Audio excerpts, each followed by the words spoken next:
gente vai falar sobre 3 casos criminais que aconteceram dentro de quartos trancados. Então vocês imaginam, as pessoas que eu vou contar nesses casos foram encontradas dentro de quartos onde as janelas e a porta estavam trancadas pelo lado de dentro. Então como alguém entrou, como alguém saiu, quem cometeu o crime, são 3 mistérios sem solução. E inclusive esses tipos de casos geraram um gênero literário de quartos trancados. Então hoje a gente encontra várias histórias sobre crimes que aconteceram dentro desses quartos trancados, que geralmente são histórias fictícias, mas tem 3 casos em específico que eu separei pra vocês, pra gente falar hoje. Enrolei, mas vocês entenderam. Bem-vindos a mais um vídeo no canal. Gente, hoje eu tô com esse batom de Barbie.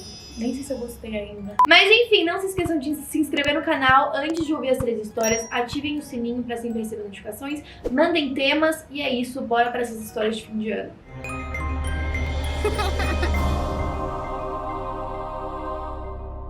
Bom, a primeira história aconteceu no ano de 1929 com um cara chamado Isidore Thin. Ele tinha 30 anos de idade e tinha uma pequena lavadora de roupas em Nova York. Ele também morava no mesmo prédio da lavadora de roupas, então ela era no térreo e ele morava no andar de cima. No dia 9 de março de 1929, um vizinho chamado Lachlan Smith chamou a polícia porque ele ouviu alguns barulhos de briga vindo da casa desse cara. E ele literalmente teve que invocar o policial na rua, porque na época não tinha telefone, então ele basicamente saiu andando na rua e tentando levantar a mão e chamar o policial que estava passando por ali. E aí o policial chegou, quando ele foi olhar essa lavadora de roupas e o prédio onde ele vivia, ele encontrou todas as portas trancadas, todas as janelas fechadas, com exceção de uma pequena janelinha que tinha em cima da porta, mas era uma janela bem pequena mesmo, era praticamente impossível uma pessoa conseguir entrar por aí, a não ser que fosse uma criança. E aí foi literalmente o que eles fizeram, gente, olha o surto. Eles chamaram uma criança que tava brincando na vizinhança, é uma criança bem pequenininha, bem magrinha, então ainda assim precisava de alguém bem pequeno pra passar por lá. E aí eles fizeram essa criança subir em cima do policial, ele pulou a janela, entrou na lavanderia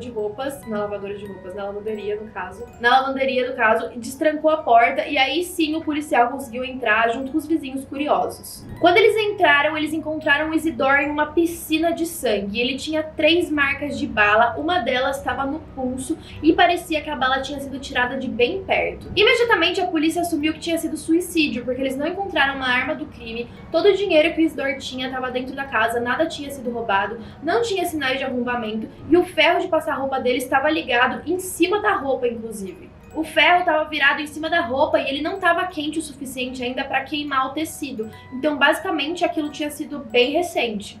Aí a primeira coisa que a polícia fez foi questionar os funcionários da lavanderia para saber se eles tinham notado algum comportamento estranho no Isidore. E aí eles falaram que no último ano ele estava bem paranoico, que ele estava trancando a porta da lavanderia e da casa dele o tempo todo e só deixava entrar as pessoas que ele realmente conhecia. Eles disseram que ele estava muito preocupado com roubos, mas isso nem era tão anormal, porque eles viviam em um bairro pobre e isso acontecia bastante. E aí os policiais decidiram procurar na casa, eles não tinham pista nenhuma, eles procuraram por passagens secretas, eles olharam o papel de parede, eles procuraram qualquer sinal do que pudesse ter acontecido, mas eles não encontraram absolutamente nada. Uma das teorias da polícia é que alguém tinha conseguido atirar por aquela pequena janelinha em cima da porta, e aí a bala teria ricocheteado e batido no Isidore por acidente ou não por acidente, mas era uma teoria louca. Uma outra teoria mais doida ainda é que um ginasta profissional provavelmente teria escalado, entrado por aquela janelinha, atirado no Isidore 3 vezes sem motivo nenhum, e ao invés de sair pela porta, esse mesmo ginasta teria saído pela janelinha e desaparecido. Nem a própria polícia acreditava nessa teoria de tão doida que ela era. E aí o Reddit, que é um fórum na internet, bolou uma outra teoria que tem a ver com o ferro de passar roupa. Eles disseram que talvez o ferro tivesse disparado projéteis que tinham atirado no Isidore e aí ele acabou morrendo por um acidente. Ao mesmo tempo, o vizinho tinha dito que ouviu gritos e uma briga lá dentro da lavanderia, mas não ouviu barulho de tiro, então faria sentido não ter sido um tiro. E a polícia nunca encontrou as balas lá dentro da casa também. E uma outra teoria que parece bem plausível é que talvez a pessoa tivesse conseguido entrar na casa, atirado no Isidore, e aí a pessoa fugiu e o Isidore conseguiu fechar a porta e trancar antes de cair no chão e morrer. E isso já aconteceu uma vez na Califórnia. Um homem foi esfaqueado várias vezes na Califórnia, ele conseguiu fechar a porta e trancar, mas nunca conseguiu ligar pra polícia e acabou morrendo dentro da casa, trancado lá. E algumas pessoas criaram uma teoria mais doida de que talvez ele tivesse sido morto por um fantasma, que ele tava com tanto medo e tão paranoico que ele conseguiu manifestar alguma coisa que acabou fazendo com que ele morresse.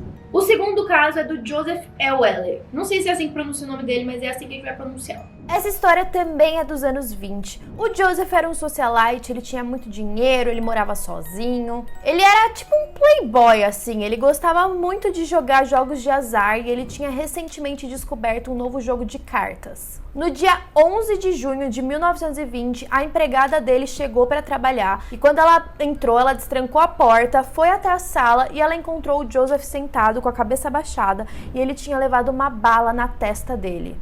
E é óbvio que ele estava morto. Apesar do ferimento de bala na cabeça, parecia que ele estava simplesmente dormindo, parecia que ele estava descansando assim de cabeça baixa. E no colo dele tinha várias cartas de correspondência que parecia que ele estava olhando na hora que ele levou esse tiro. Do lado dele no sofá tinha a bala que tinha sido usada para atirar na testa dele. Então claramente era o trabalho de algum assassino, tinha sido um homicídio, era o mais óbvio. Quando a polícia chegou, eles encontraram de novo todas as portas trancadas, todas as janelas fechadas e trancadas, e a arma que tinha sido usada para cometer o crime era uma arma do próprio Joseph que ele deixava dentro da casa para defesa pessoal. A casa, lembrando que ele era muito rico, então a casa tinha vários pertences caros e nenhum deles tinha sido roubado. Então parecia ser alguma coisa muito pessoal, alguém que realmente queria ver ele morto. Não tinha nenhum sinal de luta, de arrombamento, os vizinhos não escutaram nada, não tinha nada fora do lugar na casa, de novo, nada tinha sido roubado. E pela posição que ele estava, não parecia que ele tinha brigado com ninguém. Eles determinaram pela perícia que a bala, a arma, estava mais ou menos 1,5 metro do Joseph, que ela tinha sido atirada por uma pessoa que estava com a arma abaixo da cabeça dele. Então, provavelmente essa pessoa estava sentada do lado dele do sofá e aí atirou.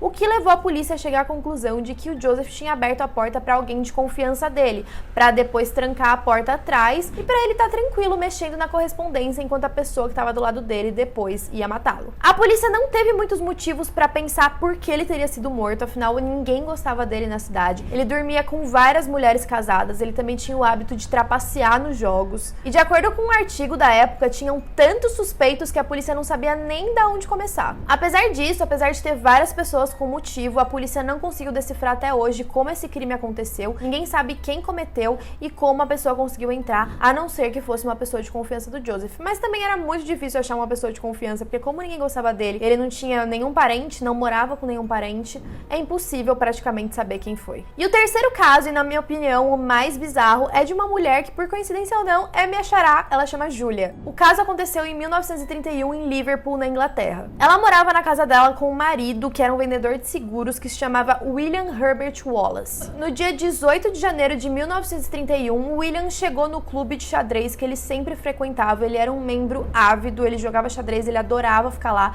então praticamente todos os dias ele estava nesse clube. Um homem chegou até ele e disse que tinha uma ligação de uma outra pessoa chamada R.M. Quantro. O William não sabia quem era essa pessoa, mas quando ele atendeu o telefone, essa pessoa disse que ele precisava ir até um lugar específico da cidade para discutir um problema de seguros. E essa mesma pessoa no telefone deu um endereço para ele. O William achou tudo aquilo muito estranho, mas ele foi lá, pegou um trem e foi mais ou menos na região onde disseram que era aquele endereço. Quando ele chegou no lugar, ele descobriu que o endereço não existia. Ele perguntou para várias pessoas aonde era, ninguém sabia dizer, e ele fez questão de perguntar para várias pessoas e inclusive perguntar que horas eram. Mas quando ele viu que o endereço não existia, ele decidiu voltar para casa. Quando ele chega em casa, ele descobre que a porta da frente está trancada e ele tá sem a chave. Então ele dá a volta pela porta do fundo e descobre que essa porta também tá trancada. Então ele vai, chama os vizinhos para ajudar ele a abrir a porta e quando ele entra, ele se depara com uma cena horrível.